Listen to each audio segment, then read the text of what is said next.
Kematian itu bukan sekadar akhir kehidupan, tetapi pemutus segala nikmat dunia yang pernah kita kejar selama ini.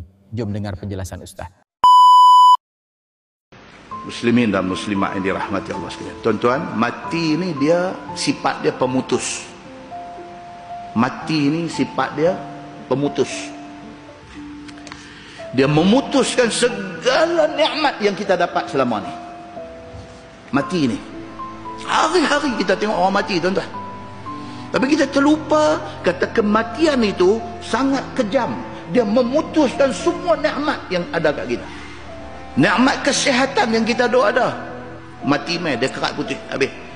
Nikmat kasih sayang ni, kita duk hidup atas dunia ni, kita suami sayang isteri, kita bapa sayang anak, kita anak sayang ibu bapa. Sayang ni tuan-tuan satu nikmat. Bila mai mati ni cukup kejam. Dia memutuskan kasih sayang itu. Tidak ada lagi kasih sayang di antara suami isteri. Tidak ada lagi kasih sayang di antara ayah dengan anak. Tidak ada lagi kasih sayang antara mak dengan anak. Tidak ada lagi kasih sayang ni semua. Habis semua dah. Berapa hari tuan-tuan orang nak ingat kat kita?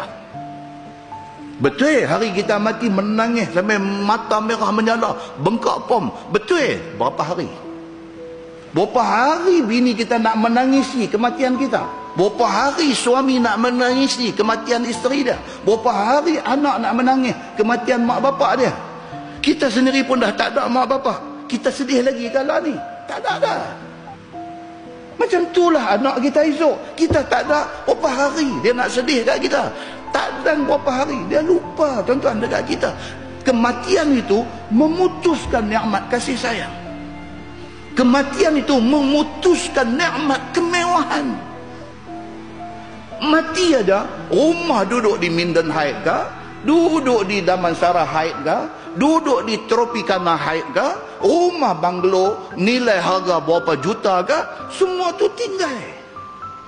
Orang main value rumah kita, dia kata rumah ni 15 million kalau nak jual.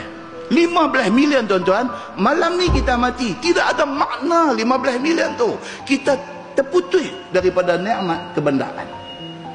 Duit ringgit duk simpan dalam bank, amanah saham Bumi Putra saja ada berapa bilion dalam bank. Putus tuan-tuan, bukan hak kita lagi dah.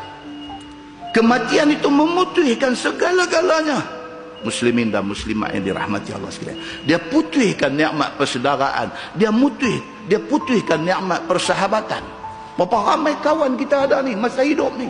Kita mati tak dan berapa hari, nombor telefon kita dalam phone book dia padam. Dia padam tuan-tuan, macam kita duk padam lah. Kita duk scroll balik tengok nama-nama ni. Allah mak dia ni meninggal 3 tahun dah, nombor dah lagi. Pergi dekat delete. Habis. Sayyidina Osman bin Affan bila dia ingat hakikat ini, menangis dia. Betapa kehidupan ini betul-betul memperdayakan kita.